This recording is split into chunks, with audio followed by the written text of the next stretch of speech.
Namo tassa bhagavato arahato samma sambuddhassa. Namo tassa bhagavato arahato samma sambuddhassa. Namo tassa bhagavato arahato samma sambuddhassa. Bhuttam dhammam sangham namasami.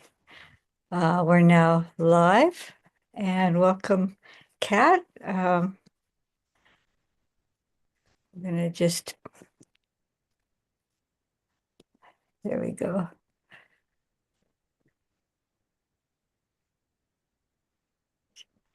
So I'm gonna just start because it's already 1 minute after. So, and I think maybe a few people might be coming in live, and so maybe watching on YouTube. So, yeah, welcome. And today, I'm going to be speaking about actually a group of 7. I thought it was 6. First, it seemed like it was 5. Then it was 6. And then it was 7. And just was really helpful is that Sutta Central has a instant translator.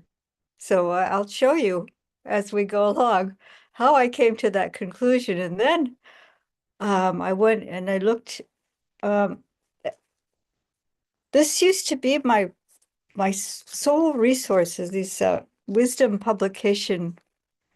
Although I did, Ajahn Tanisaro was my first, the translator that I first started reading. That was his free distribution translations were available. And then I started going to a Bayagiri monastery, and I had the hard copies there available to me in the library. And then so I just fell in love with this Bhante Bodhi's translations. Also, but Ajahn Tanisaro, a lot of times the way he translates it makes more sense, because of the language he's using. It, I can understand it.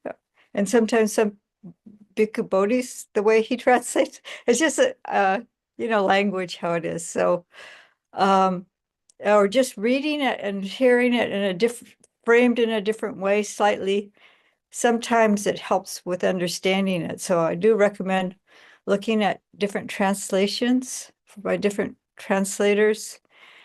But Bhante Sujato has that Pali. You can click on views, and you'll get different translations,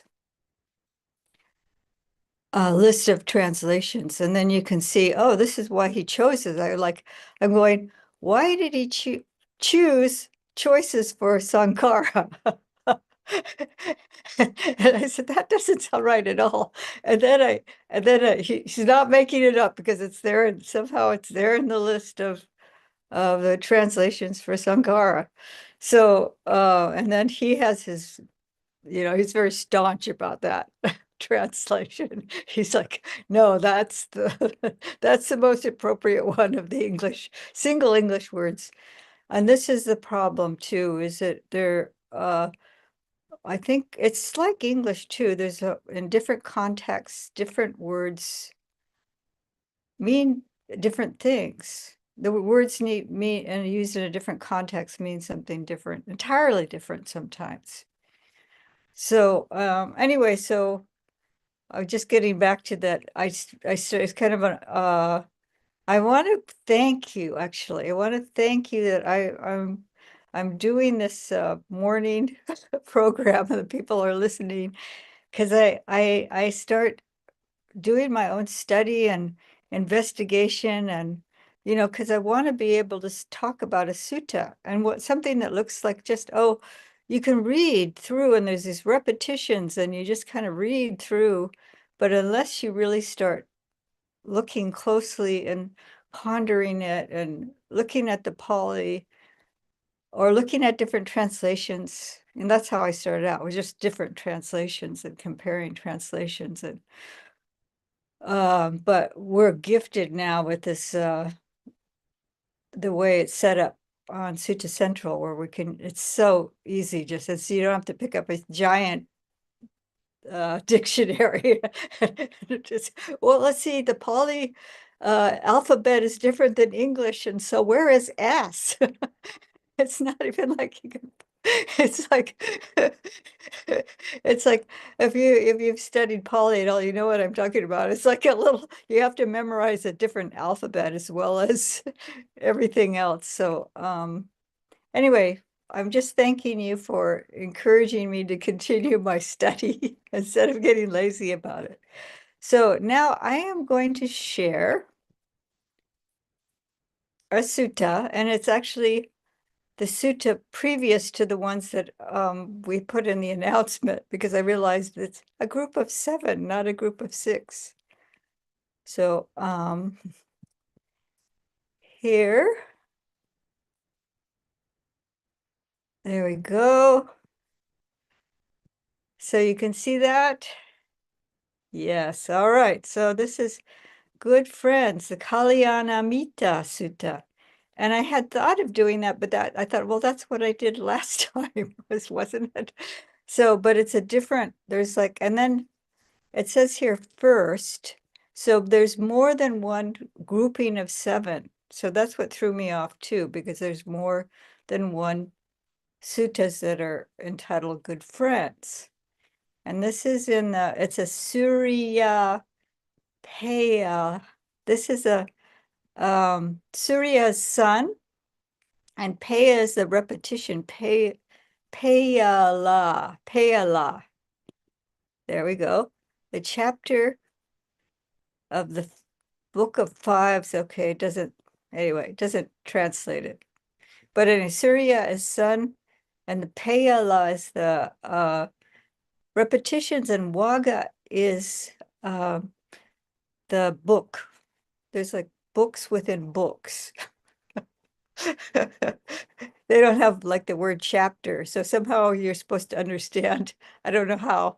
There was probably a way that was clear at the time of the Buddha, but they're all called books. So this is what it was at Sawati.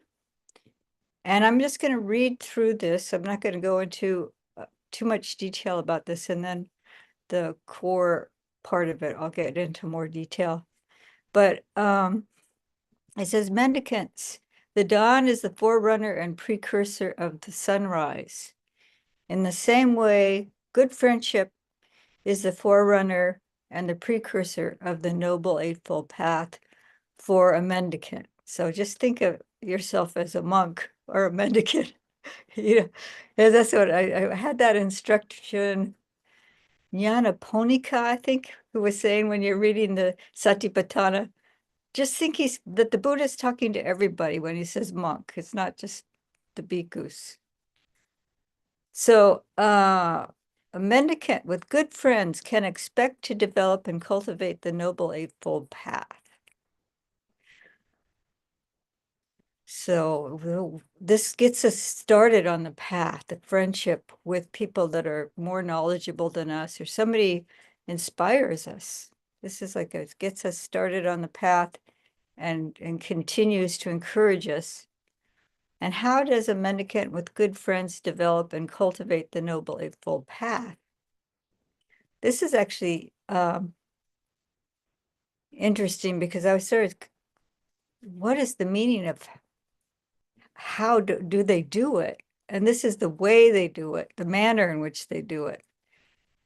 It's when a mendicant develops right view, right thought, right speech, right action, right livelihood, right effort, right mindfulness, right immersion, which rely on seclusion, fading away, cessation, and ripen as letting go. So it's just like this process that happens as we develop the path. And it doesn't go into much detail. but that we have to find elsewhere. That's how a mendicant with good friends develops and cultivates the Noble Eightfold Path. So here at the bottom, it says first, which it said up at the top, so that's not so surprising. And then there's 5. So, and this is the one that I'm more focused on. And this is 5 discourse, and so the numbers here are on the top. So if you see, it's linked discourses or connected discourses, and so you'd go SN 45.50-54. And this is it's calling abbreviated texts on the sun. It's how he's translated, but this paya, you'll see, is a repetition. So it's the way we use ellipsis, actually. So there's 5 discourses. So Bhante Bodhi, when I looked in his, that's why I pulled his translation out and looked at the notes, because there's a translation posted in Sutta Central, but not the notes. So I went to the, actually each section has an introduction. So if you're fortunate enough to be able to obtain, you might be able to get used copies of the Nikayas. If you're fortunate enough to have one, then you can look at the introduction, and maybe Kindle or something like that may have more of that, but it's not, I think also copyright and all that kind of stuff. Bhante Sujato has posted a number of different translators as well as his own, very kindly. But anyway, so in the introduction, there is an idea that the Buddha gave all these, each of these 5 either to individuals. This is what the idea was. It was given specifically to individuals. But I started thinking maybe he gave it over a course of days, like, because it's seven over a course of 7 days, and the monks or a gathering of people came. It may have been, this is my imagination, he's here for 7 days and the people are coming every day to hear him speak. So he gives this, 7-day sequence, starting out with good friends. And then this kind of the core of it here. So the good friends are what we need externally, like for progress on the path. We can't do it alone. So that's external, but this is internal. This is what we should be developing to, I'll talk about it more, but actually, I came to the conclusion that this means entering the stream, like we're on the mundane path, but these factors are actually helpful for entering the stream. This is my conclusion, and I'll tell you why. So mendicants, the dawn is the forerunner and precursor of the sunrise. In the same way, accomplishment in ethics is the forerunner and precursor of the Noble Eightfold Path. So there's this word, Sīlasampadādisuttapañcaka. So the attainment of virtue, moral success, being accomplished in ethical conduct. So I think this is keeping your precepts well. Just really not, I mean, for a while we fall off. I mean, our speech, I notice sometimes even my speech, I go, was that entirely true?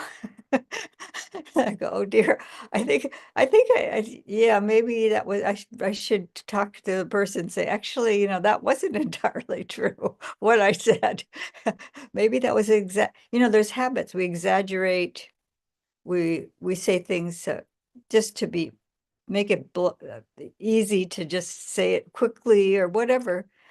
So there's these little things, and then we get more and more refined where we get to a point where we would never say something that was true or unkind. So so really cleaning up our sila, really be, a sila being I'll talk more about sila, but we should read through this, and then I'll show you the document I put together.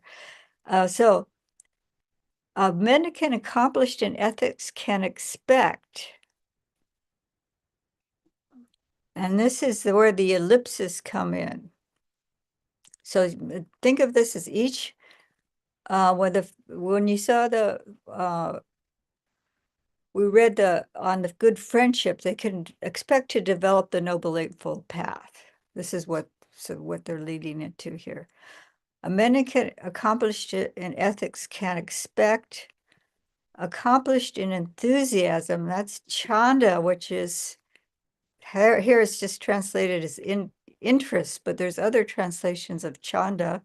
Chanda sampada, accomplished in self-development, accomplished in view, accomplished in diligence. So this is all sampada. So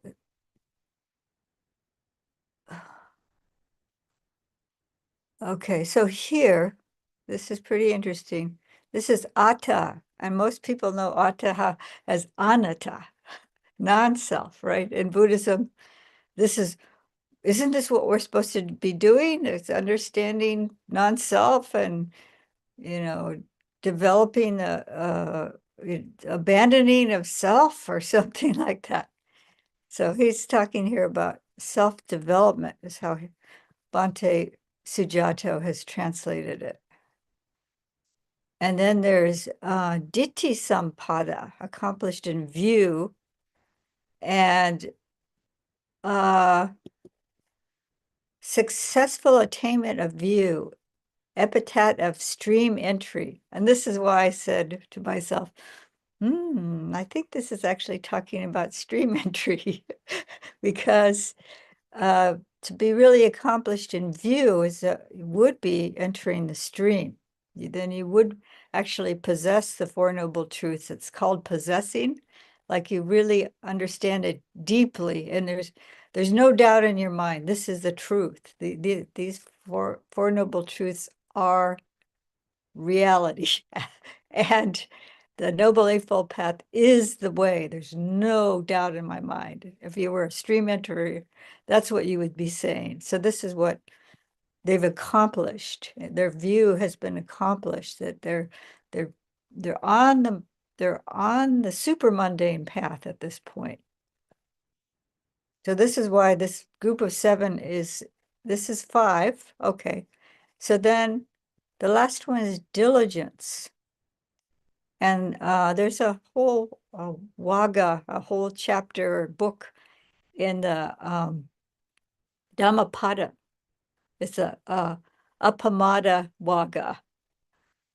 And this is Appamada Sampada, which is accomplishment of conscientiousness. That's interesting. Achievement of vigilance. That's another way. Successful alertness. And it's also translated as heedfulness. To be heedful. There's I think a verse in the Dhammapada that says the heedless are as if already dead, and the heedful have gone beyond death.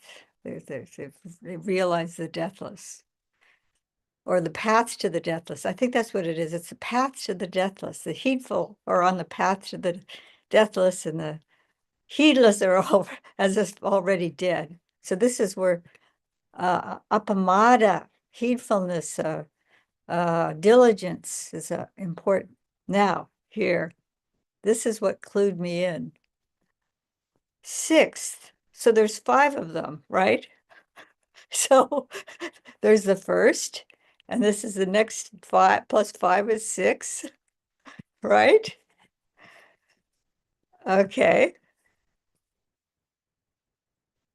And then this is Yonisomanasikāra, and I think I could probably have a whole sutta discussion, or I've done talks on Yonisomanasikāra, but this is Yonisomanasikārasampada.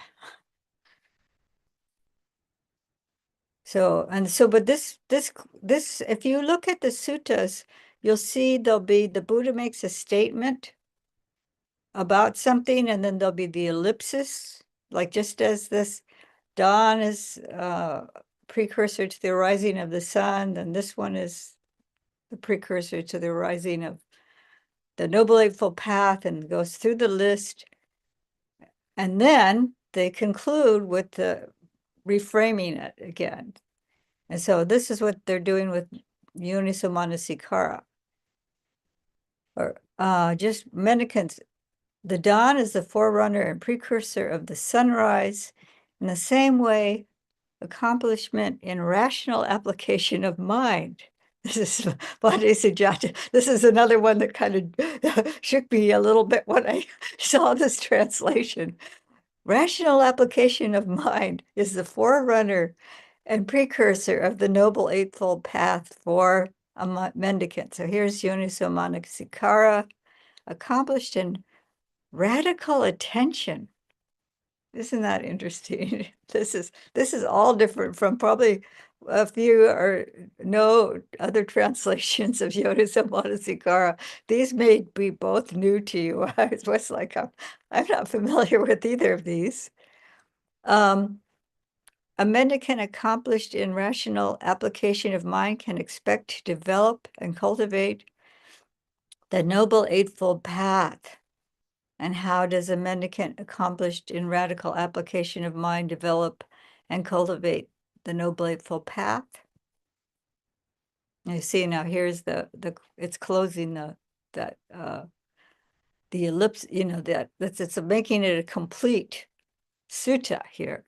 It's when a mendicant develops right view, right thought, right speech, right action, right livelihood, right effort, right mindfulness, right immersion, which rely on seclusion, fading away, and cessation, and ripen as letting go. So this is a standard list for someone who's awakened, who's fully awakened.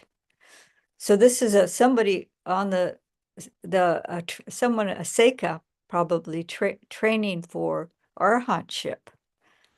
So this is viveka again, seclusion, viraga, fading away, nirodha. That's a nisidam, is a dependent on nisita, and wosaga, haramim, and it's come to maturity, that the relinquishment has come to maturity or ripened. So this is the development on the path. And now all these things you're developing over time too. You're developing a letting go, releasing, and also each past factor. And it's dependent on these elements. They were developing the path. They're both reinforcing one another, actually. That's how a mendicant accomplished in rational application of mind develops and cultivates the Noble Eightfold Path. Now look at this. 7th. Now this is what made me think, oh, wait a minute. This is a whole group of 7, not just 5, not just 6. Okay, so then I'm going to see if I can just switch over. Actually, I'm going to stop for a moment, and I just, if either of you here live have a question before I go on. No? Should I just go on? Just quick clarification. So when you say path factors, is that right view, right speed, Mhm. all of those? Okay. I thought so, but I was like, it's been a while. I should probably ask. Yeah, the factors of the Noble Eightfold Path, path factors. And then there's a lot of different ways of talking about these qualities. There's, if I'm talking about qualities, that would maybe be the other features. I don't know. There's a, how do you classify, some different classes, but the actual path factors, yeah, would be the Noble Eightfold Path. Thank you for asking. Okay, so now I will share again.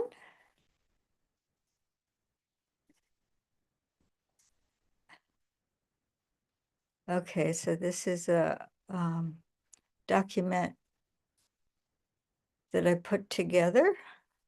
And I just, it's it's practically entirely cut and paste, except for, I think I wrote in a few things just to make things make sense a little bit, rearrange some things. But this is Bhikkhu Bodhi's translation. And up at the very top here, this is, let's see if I can't make it go down anymore. Oh, well, I don't know, you might be able to see the whole thing, but I can't. Okay, it says, as the dawn precedes the sun, ethics, enthusiasm, confidence, it says here. Maybe that's the self one.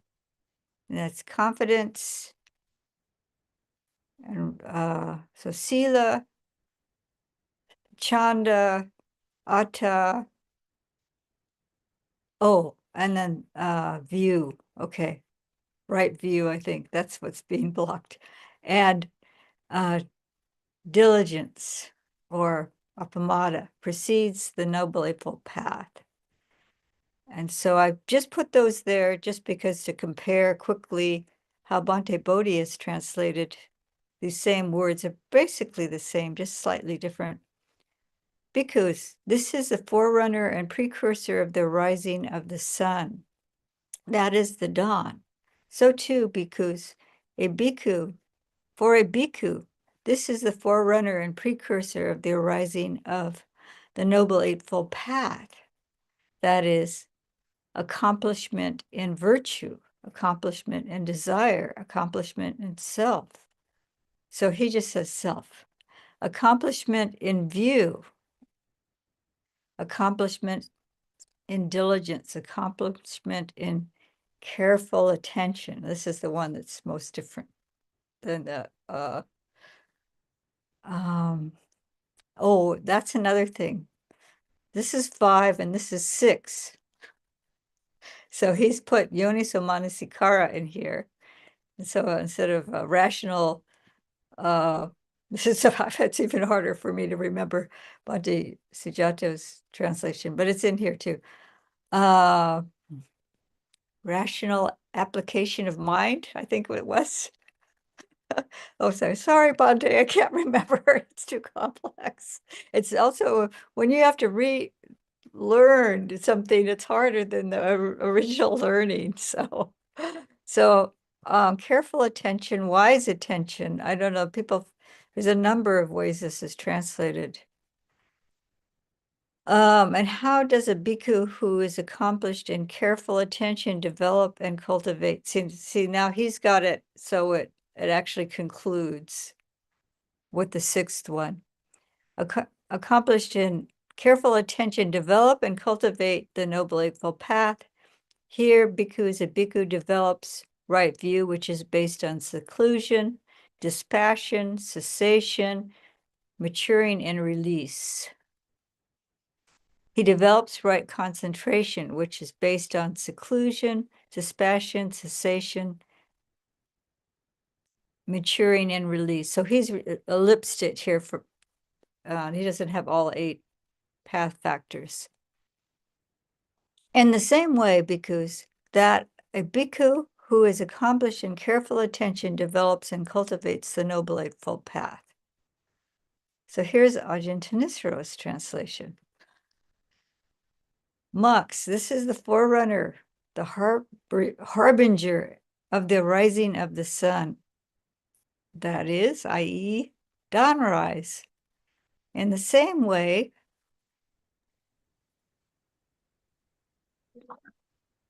let's see. In the same way, harbinger of the rising of the sun.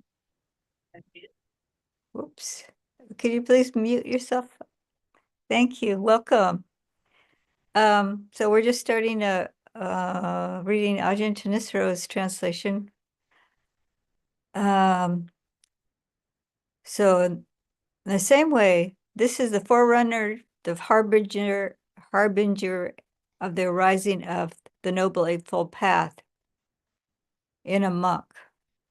That is virtue, consummation, desire, consummation, self-consummation. And then he puts in parenthesis, according to the commentary, this means being consummate in the training of the mind. So that's commentarial. View consummation, so that's right view. Heedfulness consummation, so that's appamada. Appropriate attention, so there's Yonisomanasikāra. So Ajahn Thanissaro packs it as 6. No one I've seen has packed it as 7. I might, if I was ever a translator, I might do that. Anyway, so it can be expected of a monk or anyone who has appropriate attention that he, she, they will develop the Noble Eightfold Path, and they will pursue the Noble Eightfold Path. So that's those translations. So now we're going to, here's Bhante Sujato's again. Oh, I know. I did that with, oh,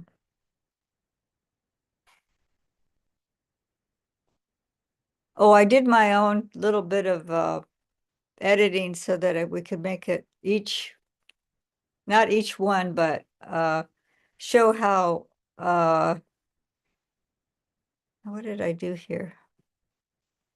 I think I just did this so we could go for the Pali. That's what I did. In the same way, accomplishment in ethics is the forerunner and precursor of the Noble Eightfold Path for a mendicant. This is what I did. I was wanting to get the Pali in. A mendicant accomplished in ethics can expect. And so here we have the word Sīlasampadādisuttapañcaka. So this is a different form of the sampada. They can't expect. And then accomplished in enthusiasm. And this is yadidam is like namely, it's pointing out chanda sampada, and then there's atta sampada, ditti sampada, and appamada sampada. And then I've got Yonisomanasikārasampadāsutta, namely accomplished in rational application of mind. That's Bhante Sujato's. So this is having the Pali and the English closer together. So that's why I chose those ellipses. So enthusiasm. Okay, so then I got to looking at I'm going to skip over this just for the sake of time. Well, if we could just read it. It's when a mendicant develops right view, right thought, right speech, right action, right livelihood, right effort, right mindfulness, and right immersion, which rely on seclusion, fading away, cessation, ripening as letting go. That's how a mendicant accomplished in rational application of mind develops and cultivates the Noble Eightfold Path. And so another thing is this may be kind of a rhetorical technique where all this repetition helps emphasize and also helps with memorizing. So if you hear the same thing again and again, the teacher is like saying, this is really important. Each one of these factors is important. And this is what they're doing. So he was maybe taking them one at a time. So here's the word sampada, which is six, 6 out of 7 have are compounded with this other word, which is a word on itself. And so it's attainment, achievement, accomplishment, success, result, conclusion. I think this is why the Bhante Ajahn Tunisaro said consummate, because it just endowment, gift, good fortune, blessing. It can be all of these things for ourselves. We're blessing ourselves. So then I went to the, this was from the Pali Digital Reader, which is in Sutta Central. And then I went to the Polytext Society dictionary because there's often more translations than they list. I don't know where they all come from. Oh, could you please mute yourself? Let's see if I can move this now because I'm not able. Oh, there, that's better. That's kind of starting to block my view of the text here. Thank you. Welcome for coming. So now we're going into the individual qualities, individual dhammas to develop in ourselves. So the first one is sila, which we usually think of as keeping our precepts. Sila is ethics.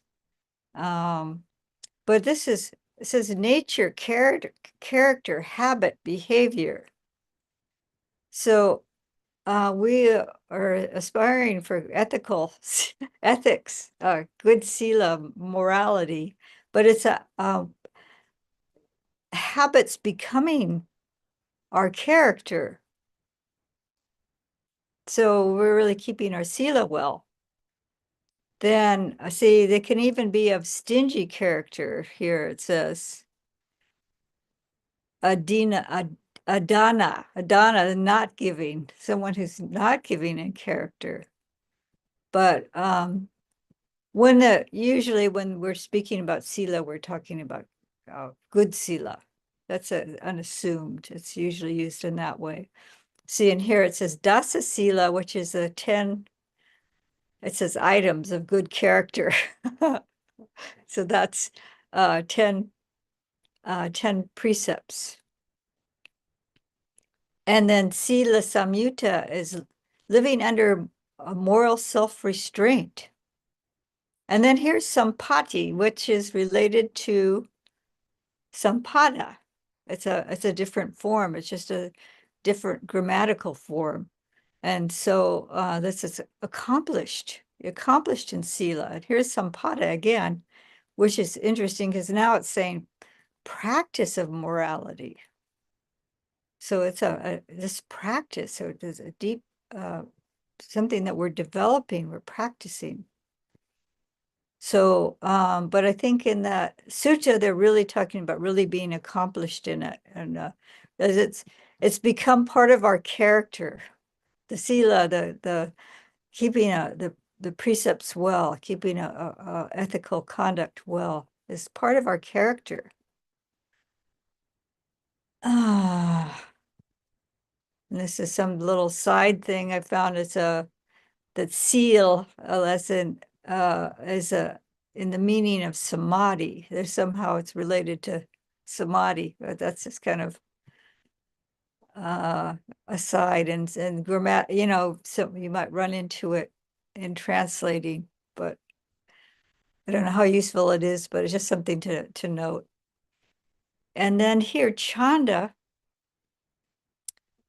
is it's just interesting. It says it comes from Sanskrit skund, to jump. So there's an impulse, excitement, intention,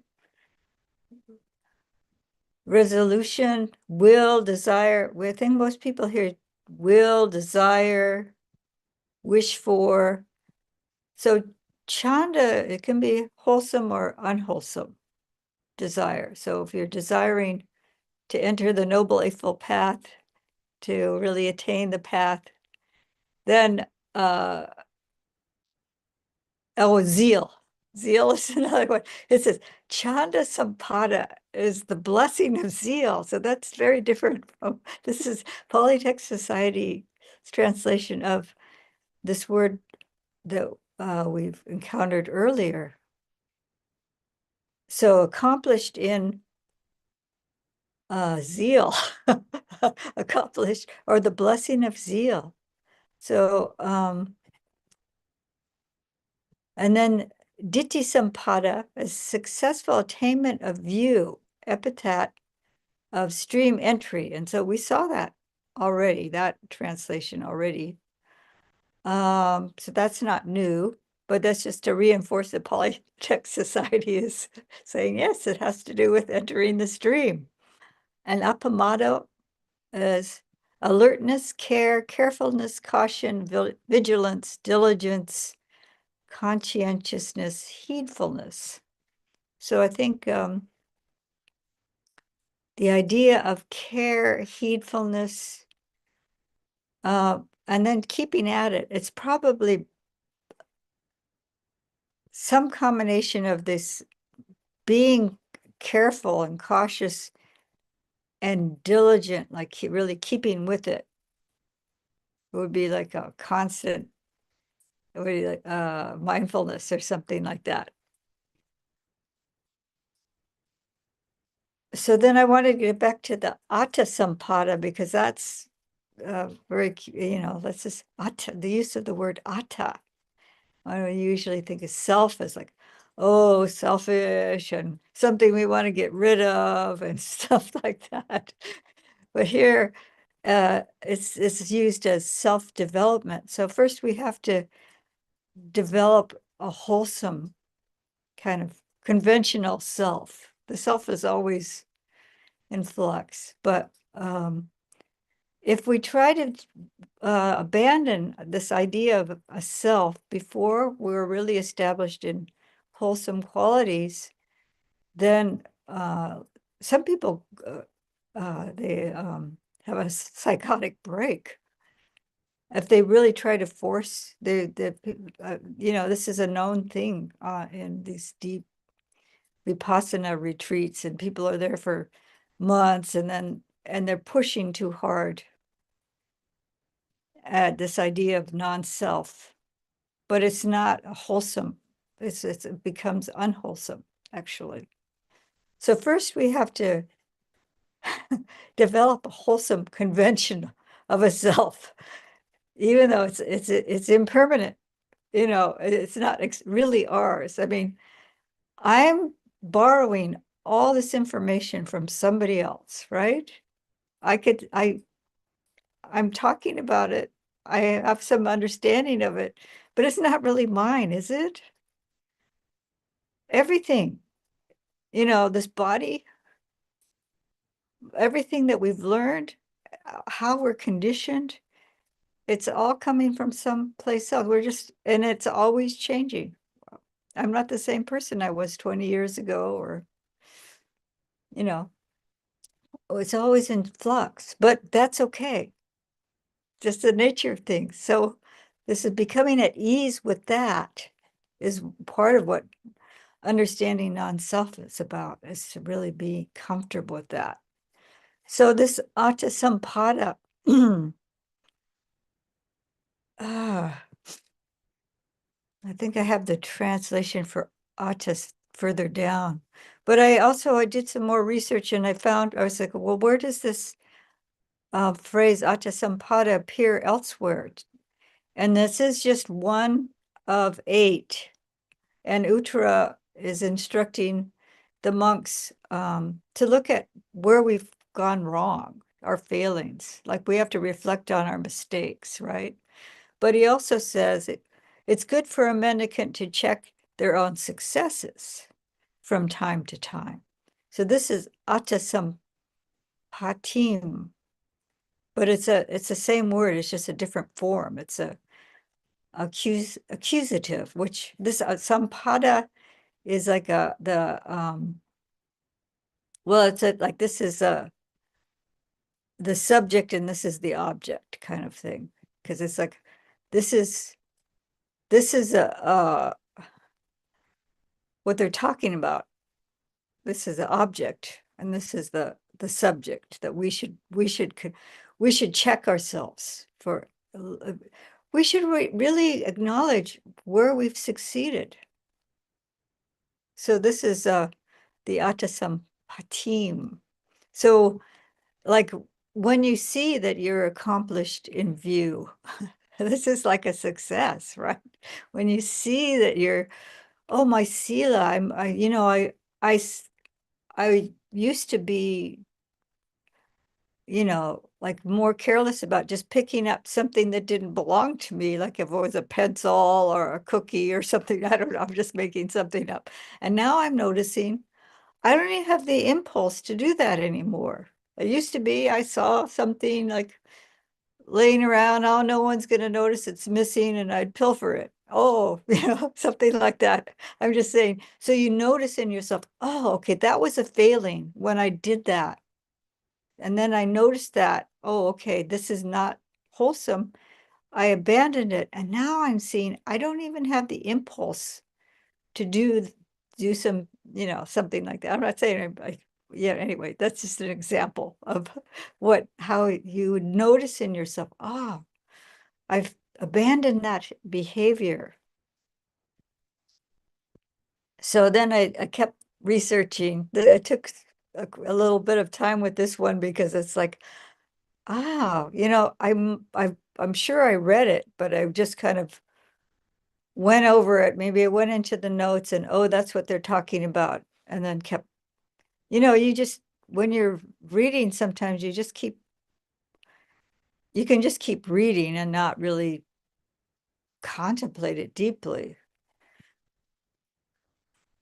So here, atta plus mano. Mano is a one word that talks about mind. It's an aspect of mind. And this is having an upraised mind. So this is atta, the use of atta. Another use of atta, which isn't positive, is attadanda, which is like attadanda would be picking up a stick.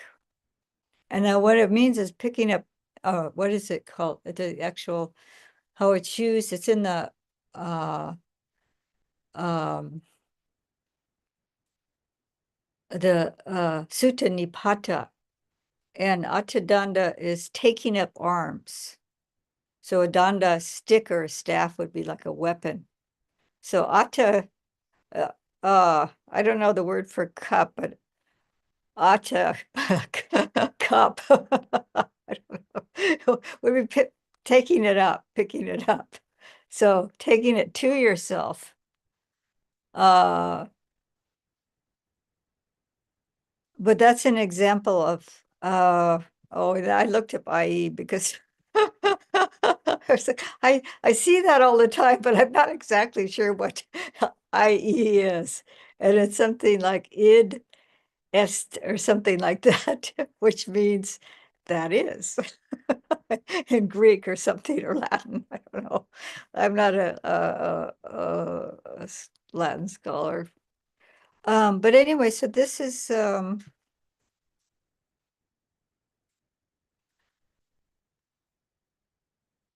let's see. I don't see if I can rearrange. Let me go out of screen share. So okay, there we go. So yeah, so we have about 10 more minutes. If somebody has a question specifically about what was read, we can go off topic or, but a little bit further out. Yeah, when we close, but does anyone have a specific question about the sutta or suttas, however you want to consider it? This set of seven, this is what Bhante Bodhi called it, a set of seven in his introduction. Oh, actually, I could read something I did bookmark something that Bhante Bodhi had said in the introduction. So I'll read that, and then we can close.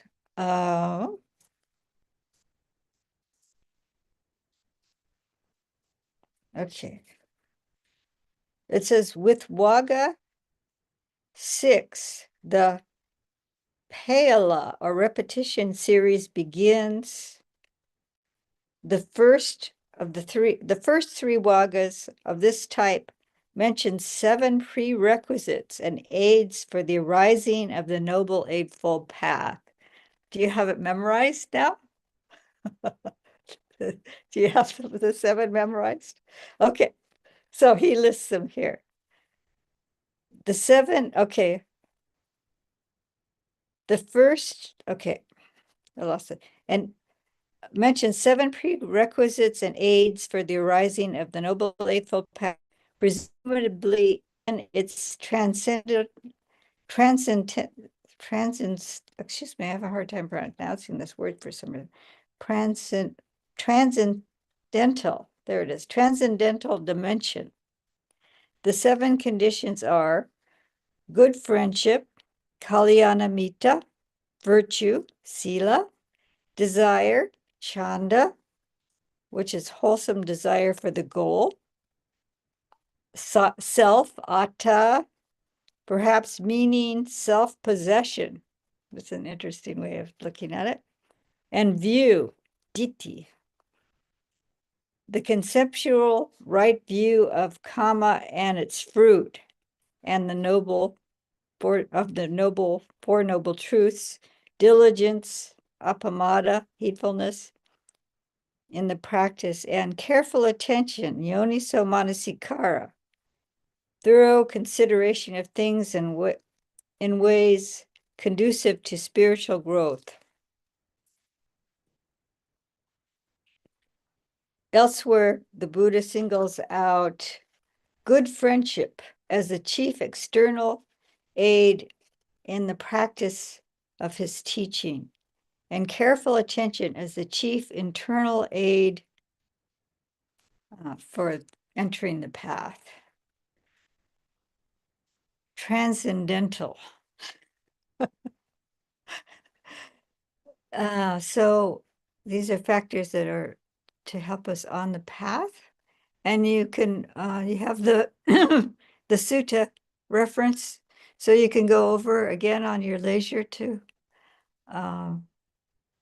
really familiarize with these things. And also, there was an idea that each one might have been taught to an individual.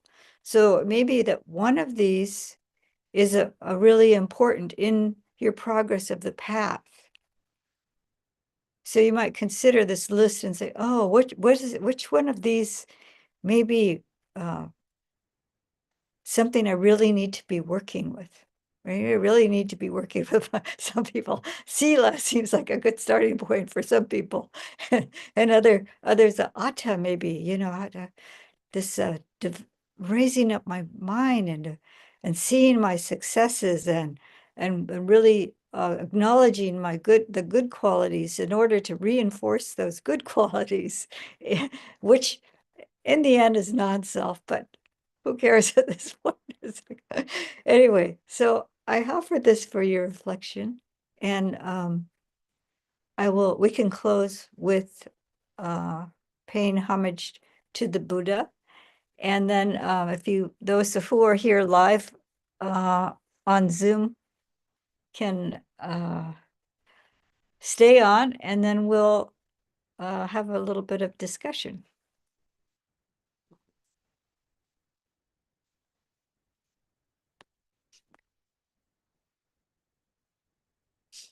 If you have an image in your own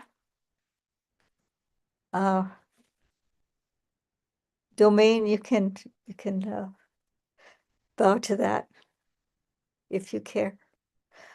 Araham Samma Sambuddho Bhagava Bhuttam Bhagavantam Abhivademi. Swakato Bhagavata Dhammo Dhammam Namasami. Supatipanno Bhagavato Sāvaka Sangho Sangham Namami.